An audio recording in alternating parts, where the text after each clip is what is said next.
आप सभी को नमस्कार। आज मैं आप सभी के समक्ष भागवत गीता की कुछ बातें लेकर आई हूँ कि मृत्यु के बाद उसी परिवार में दोबारा पुनर्जन्म कब मिलता है। तो श्रवण करते हैं। श्रीमद् भागवत गीता में भगवान श्री कृष्ण स्वयं अर्जुन से कहते हैं, जातस्य ही ध्रुवो मृत्युर ध्रुवम जन्म मृतस्य च, अर्थात जो मनुष्य जन्म लेता है उसकी मृत्यु निश्चित है और जो मरता है उसका पुनर्जन्म भी निश्चित है। परंतु एक जटिल प्रश्न यह उठता है कि क्या एक ही परिवार में आत्मा का पुनर्जन्म संभव होता है? क्या आत्मा अपने ही कुल में बार बार जन्म लेकर अपने अधूरे कार्यों को पूरा करती है? क्या कोई आत्मा अपने पाप या पुण्य के कारण अपने ही वंश में वापस लौट सकती है? तो इस वीडियो के माध्यम से मैं आप सभी को विस्तार से बताऊंगी जो महाभारत काल से जुड़ा हुआ है। भगवान श्री कृष्ण कहते हैं कि इस कथा को सुनने मात्र से व्यक्ति के पापों का नाश होता है। इसलिए आप सभी से निवेदन है कि आप इस कथा को शुरू से लेकर अंत तक ध्यान लगाकर जरूर सुनें। तो आइए शुरू करते हैं। महाभारत का युद्ध समाप्त हो चुका था। धर्मराज युधिष्ठिर ने हस्तिनापुर का शासन संभाल लिया था। पांडवों ने अपनी संपूर्ण शक्ति से राज्य को धर्म के मार्ग पर चलाने का प्रयास किया, किंतु उनके मन में अब भी कई आध्यात्मिक प्रश्न थे। युद्ध के दौरान उन्होंने अपने परिवार के कई सदस्यों को खो दिया था। भीष्म पितामह, अभिमन्यु, द्रोणाचार्य, कर्ण और भगवान श्री कृष्ण की इच्छा से कौरव वंश का संहार हो गया था। यह सब देखकर युधिष्ठिर के मन में एक गहरी जिज्ञासा उत्पन्न हुई। एक दिन वह अपने भाइयों भीम, अर्जुन, नकुल और सहदेव के साथ महर्षि वेदव्यास जी के आश्रम में पहुंच गए। वहां उन्होंने श्रद्धापूर्वक महर्षि के चरणों में प्रणाम किया और अपनी शंका प्रकट की। युधिष्ठिर बोले, गुरुदेव, आपने हमें धर्म कर्म के गूढ़ रहस्यों के बारे में बताया, किंतु एक प्रश्न मेरे मन को विचलित कर रहा है। क्या एक ही परिवार में पुनर्जन्म संभव है? क्या कोई आत्मा अपने ही वंश में बार बार जन्म ले सकती है? महर्षि वेदव्यास जी ने गहरी दृष्टि से युधिष्ठिर की तरफ देखा। वे जानते थे कि युधिष्ठिर कोई साधारण मनुष्य नहीं थे। वे स्वयं धर्मराज के अंश अवतार थे, जिनका हृदय सदा सत्य की खोज में लगा रहता था। उन्होंने कुछ क्षण ध्यान लगाया, फिर गंभीर स्वर में बोले, धर्मराज, यह प्रश्न जितना सरल लगता है उतना ही गूढ़ और रहस्यमय है। पुनर्जन्म के नियम अटल हैं, किंतु कभी कभी कोई आत्मा विशेष परिस्थितियों में अपने ही कुल में बार बार जन्म लेती है। यह तब होता है जब उसके अधूरे कर्म उसी परिवार से जुड़े होते हैं, या जब उससे अपने पूर्व जन्म में कोई विशेष संकल्प किया होता है। युधिष्ठिर और उनके भाई ध्यान पूर्वक सुन रहे थे। महर्षि वेदव्यास जी आगे बोले, पुनर्जन्म के 3 कारण होते हैं। पहला, प्रारब्ध कर्म, जो कर्म पहले किए गए हैं अगले जन्म में फल देने के लिए बाध्य होते हैं। दूसरा, संस्कारों का प्रभाव, जब किसी आत्मा की गहरी स्मृतियां या भावनाएं अधूरी रह जाती हैं तो वह जन्म लेने के लिए उसी स्थान की ओर आकर्षित होती हैं। तीसरा, ऋण अनुबंध, यदि किसी आत्मा का किसी कुल या परिवार से गहरा संबंध हो तो वह वहां पुनः जन्म ले सकती है। यह संबंध प्रेम, घृणा, पाप या पुण्य किसी भी रूप में हो सकता है। युधिष्ठिर ने आगे प्रश्न किया, गुरुदेव, क्या कोई ऐसा उदाहरण है जिससे यह प्रमाणित हो सके कि कोई आत्मा अपने ही कुल में जन्म लेती है? महर्षि वेदव्यास जी मुस्कुराए और बोले, हाँ, मैं तुम्हें एक ऐसी घटना सुनाने जा रहा हूँ जो स्वयं भगवान श्री कृष्ण के काल में घटित हुई थी। यह कथा द्वारका के एक ब्राह्मण और अर्जुन की प्रतिज्ञा से जुड़ी हुई है। इसी कथा में पुनर्जन्म का एक रहस्यमय उदाहरण मिलता है। यह सुनकर पांडवों की जिज्ञासा और भी बढ़ गई। महर्षि वेदव्यास जी ने कथा सुनाना शुरू किया और बोले, महाभारत युद्ध के कुछ समय बाद जब श्री कृष्ण द्वारका में राज्य कर रहे थे, तब एक दिन वह ब्राह्मण उनके दरबार में आया। वह अत्यंत चिंतित था। उसने प्रभु श्री कृष्ण के चरण पकड़कर विलाप किया। युधिष्ठिर और पांडव एकाग्र होकर कथा सुन सुन रहे थे। महर्षि ने आगे कहा कि ब्राह्मण की समस्या विचित्र थी। वह बोला कि उसकी जितने भी संतानें जन्म लेती हैं वे सभी जन्म लेते ही मृत्यु को प्राप्त हो जाती हैं। यह घटना बार बार घटित हो रही थी। ब्राह्मण ने सोचा कि यह उसके किसी पाप का फल है, किंतु जब उसने सभी प्रकार के अनुष्ठान किए तब भी उसे कोई समाधान नहीं मिला और अंत में वह श्री कृष्ण के पास पहुंचा। यह सुनकर युधिष्ठिर के मन में कौतूहल उत्पन्न हुआ। गुरुदेव, क्या श्री कृष्ण ने उस ब्राह्मण की समस्या का समाधान किया? महर्षि वेदव्यास जी ने उत्तर दिया, हाँ, किंतु इस घटना में एक गूढ़ रहस्य था। ब्राह्मण के घर जितने भी संतानों ने जन्म लिया और वह मृत्यु को प्राप्त हुई, वह एक साधारण घटना नहीं थी, बल्कि यह पुनर्जन्म और कर्म के बंधन से जुड़ा हुआ था। जब अर्जुन को इस घटना का पता चला तो उसने ब्राह्मण से प्रतिज्ञा की कि वह स्वयं उसकी अगली संतान की रक्षा करेगा। किंतु जब ब्राह्मण का पुत्र फिर से गायब हो गया तब अर्जुन ने स्वयं यमलोक की यात्रा की। भीम ने आश्चर्यचकित होकर पूछा, क्या अर्जुन यमलोक तक चले गए? महर्षि ने उत्तर दिया, हाँ। अर्जुन ने वहां जाकर यमराज से इस घटना का रहस्य पूछा। तब यमराज ने उन्हें बताया कि यह ब्राह्मण कोई साधारण आत्मा नहीं है। यह आत्मा पहले भी इसी कुल में जन्मी थी और अपने कर्मों के कारण इसे बार बार अपने ही परिवार में जन्म लेना पड़ा। युधिष्ठिर और पांडव अब पूरी तरह इस कथा में डूब चुके थे। महर्षि वेदव्यास जी बोले, धर्मराज, यह कथा तुम्हें यह समझाने के लिए है कि आत्मा के कर्म उसके पुनर्जन्म का निर्धारण करते हैं।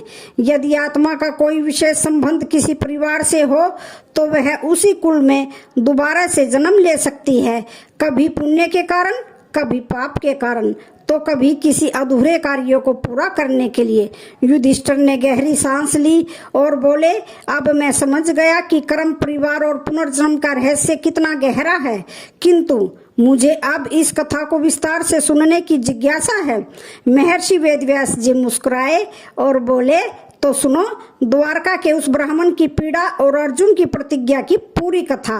काल चक्र निरंतर घूमता रहता है, जन्म और मृत्यु का खेल अनवर्थ चलता रहता है, परंतु जब कोई आत्मा विशेष कर्म से बार बार जन्म लेती है तो यह एक रहस्य बन जाता है। यह घटना उस समय की है जब भगवान श्री कृष्ण द्वारका में अपने राजमहल में निवास कर रहे थे। द्वारका जो समुद्र के मध्य बसी हुई एक दिव्य नगरी थी, जहां धर्म और सत्य के पालन का आदर्श स्थापित किया गया था। श्री कृष्ण वहां अपने भक्तों को आशीर्वाद दे रहे थे, न्याय कर रहे थे और जगत के कल्याण हेतु अपनी लीलाएं रच रहे थे। एक दिन द्वारका के राजमहल के द्वार पर एक ब्राह्मण पहुंचा। उसका शरीर अत्यंत दुर्बल था, मुखमंडल पर गहन पीड़ा के चिन्ह थे और आंखों से आंसुओं की धारा बह रही थी। वह रोते रोते प्रभु श्री कृष्ण के पास पहुंचा और उनके चरणों में गिरकर अत्यंत करुण स्वर में बोला, हे द्वारकाधीश, मुझ पर दया कीजिए, मेरी पीड़ा को सुनिए। मैं एक धर्मपरायण ब्राह्मण हूँ। मैंने जीवन भर सत्य और अहिंसा का पालन किया है, कभी किसी का अहित नहीं किया, फिर भी मैं एक ऐसे दुर्भाग्य से ग्रसित हूँ जिसका कोई उपाय नहीं दिखता। श्री कृष्ण ने प्रेम पूर्वक ब्राह्मण को उठाया और बोले, वत्स, शांत हो जाओ और कहो तुम्हारे मन की पीड़ा क्या है। ब्राह्मण ने अपने आंसू पोंछे और कांपते हुए कहा, हे माधव, मेरे जितने भी पुत्र जन्म लेते हैं वे सभी जन्म लेते ही मृत्यु को प्राप्त हो जाते हैं। यह मेरे साथ 5वीं बार हो चुका है। मैं एक पिता हूँ जिसने अपने पुत्रों को जन्म लेते ही अपनी गोद में निर्जीव पाया। क्या यह मेरे पूर्व जन्मों के पापों का परिणाम है? क्या मेरी आत्मा किसी श्राप से बंधी है? क्यों मेरे पुत्र इस संसार में आते ही मृत्यु को प्राप्त हो जाते हैं? ब्राह्मण की यह पीड़ा सुनकर समस्त द्वारका में हलचल मच गई। वहां उपस्थित सभी नागरिक ब्राह्मण के दुख को देखकर चिंतित हो गए। लोग आपस में चर्चा करने लगे, क्या यह ब्राह्मण किसी श्रापित कुल का है?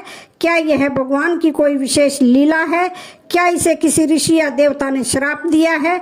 वहां उपस्थित सभी लोग सोच रहे थे कि जब स्वयं भगवान श्री कृष्ण इस धरती पर विराजमान हैं, तो किसी भक्त को इतना कष्ट क्यों मिल रहा है? क्या इस ब्राह्मण के भाग्य में ही ऐसा दुख लिखा हुआ है? ब्राह्मण अत्यंत दुखी और व्याकुल था। उसका हृदय पीड़ा से इतना भर गया कि वह क्रोध में आकर बोला, हे यादव श्रेष्ठ, आप नारायण के अवतार हैं, आप त्रिकालदर्शी हैं, आप जगत के पालन करता हैं, फिर भी आपने मेरे इस दुख को देखा और चुप रहे। हे माधव, यदि आप मेरे पुत्रों को वापस नहीं ला सकते तो मैं समस्त द्वारका को श्राप दूंगा कि यहाँ किसी भी कुल में कोई पुत्र जन्म नहीं लेगा। ब्राह्मण के इस क्रोधपूर्ण वचन को सुनकर वहां उपस्थित सभी लोग डर गए। उसी समय पांडवों में श्रेष्ठ गांडीवधारी अर्जुन वहां उपस्थित थे।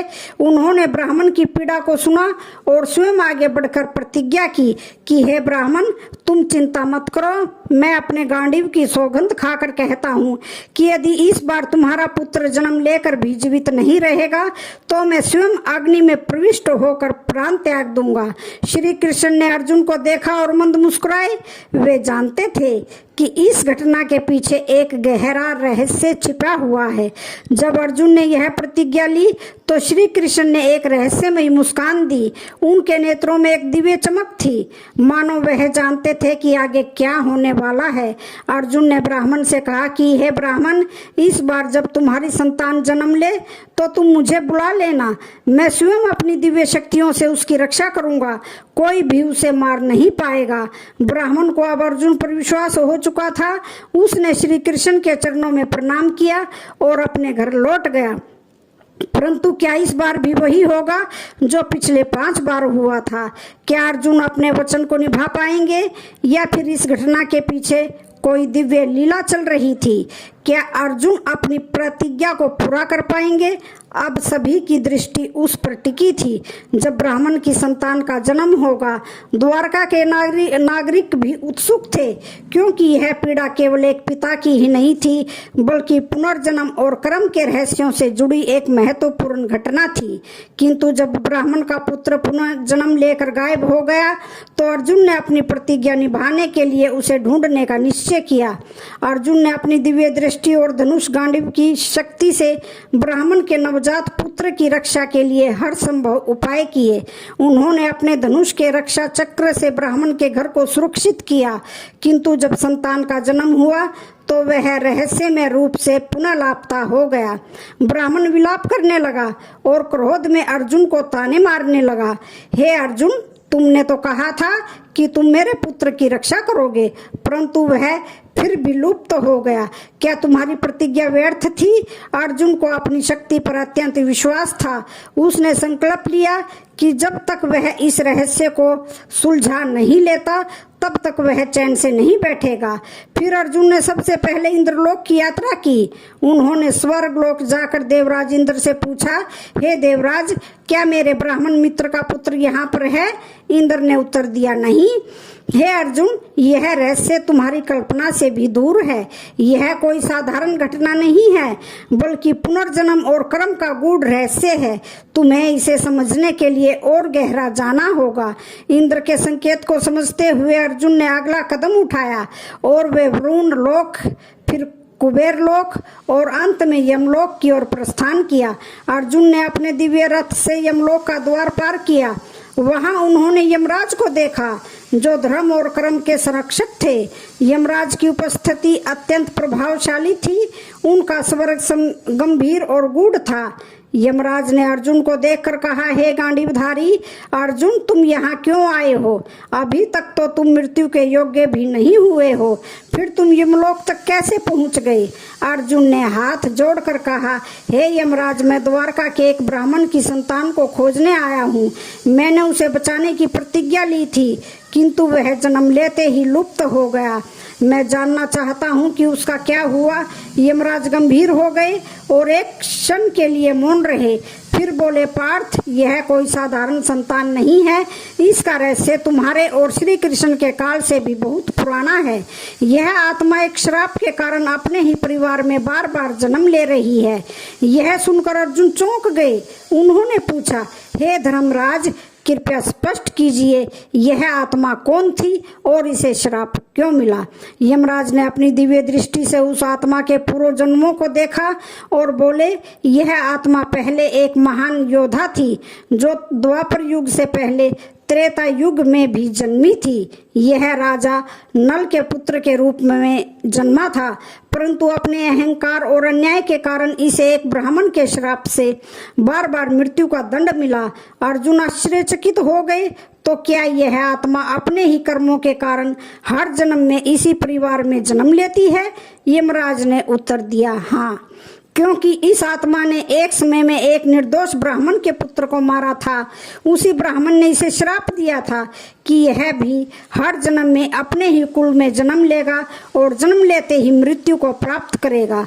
जब तक कोई महान योद्धा और दिव्य पुरुष इसे इस चक्र से मुक्त नहीं कराएगा, तब तक इसका यह चक्र चलता रहेगा। अर्जुन को अब इस रहस्य का आभास हो गया था। अर्जुन बोले, यदि यह आत्मा एक श्राप के कारण इस चक्र में फंसी है तो इसे मुक्ति कैसे मिलेगी? यमराज ने उत्तर दिया, केवल भगवान श्री कृष्ण ही इसे इस चक्र से मुक्त कर सकते हैं, क्योंकि वे स्वयं नारायण हैं। वे ही इस आत्मा के प्रारब्ध को बदल सकते हैं। यदि वे चाहें तो इसे मोक्ष मिल सकता है। अर्जुन ने तुरंत श्री कृष्ण का ध्यान किया और उन्हें यमलोक बुलाया। श्री कृष्ण दिव्य रूप में प्रकट हुए। श्री कृष्ण मुस्कुराए और बोले, हे पार्थ, यह आत्मा अपने ही कर्मों में उलझी हुई थी, परंतु अब इसका समय आ गया है कि इसे मोक्ष प्राप्त हो। फिर भगवान श्री कृष्ण ने उस आत्मा के बंधनों को काट दिया। यमराज ने कहा, अब यह आत्मा पुनः जन्म नहीं लेगी, इसका चक्र समाप्त हो गया है। हे अर्जुन, तुमने इस आत्मा को मुक्त कराने में एक महत्वपूर्ण भूमिका निभाई है। अर्जुन और श्री कृष्ण ने ब्राह्मण के पुत्र को वापस जीवित कर दिया और उसे द्वारका में उसके माता पिता को सौंप दिया। जब ब्राह्मण ने अपने पुत्र को जीवित देखा तो वह आश्चर्य और हर्ष से भर उठा। उसने श्री कृष्ण और अर्जुन को धन्यवाद दिया। अर्जुन ने समझ लिया कि कर्म, पुनर्जन्म और श्राप का रहस्य कितना गहरा है। यह केवल एक जीवन का खेल नहीं था, बल्कि आत्मा की यात्रा थी, जो तब तक चलती रहती है जब तक वह अपने कर्मों से मुक्त नहीं हो जाती। फिर श्री कृष्ण ने अर्जुन से कहा, हे पार्थ, यह घटना तुम्हें यह सिखाने के लिए हुई कि आत्मा अपने कर्मों के अनुसार जन्म लेती है, किंतु जब कोई सत्य और धर्म के मार्ग पर चलता है तो उसे मोक्ष की प्राप्ति होती है। अर्जुन ने सिर झुका लिया और कहा, केशव, अब मैं पुनर्जन्म और कर्म के गूढ़ रहस्य को समझ गया हूँ। सत्य और धर्म ही आत्मा की मुक्ति का मार्ग है। युधिष्ठिर और पांडवों ने जब यह कथा सुनी तो वे आश्चर्यचकित रह गए। महर्षि वेदव्यास जी ने कहा कि हे धर्मराज, यह घटना सिद्ध करती है कि पुनर्जन्म सत्य है। यदि किसी के कर्म उसके परिवार या कुल से जुड़े होते हैं तो आत्मा बार बार वहीं जन्म ले सकती है जब तक कि वह मुक्त ना हो जाए। यही कारण है कि कुछ लोग अपने पिछले जन्म की स्मृतियां रखते हैं। युधिष्ठिर ने सिर झुकाकर कहा कि हे गुरुदेव, अब मेरी शंका का समाधान हो गया। पुनर्जन्म का रहस्य अद्भुत और गूढ़ है, किंतु धर्म ही इसका एकमात्र समाधान है। तो आज की वीडियो का यहीं पर समापन होता है।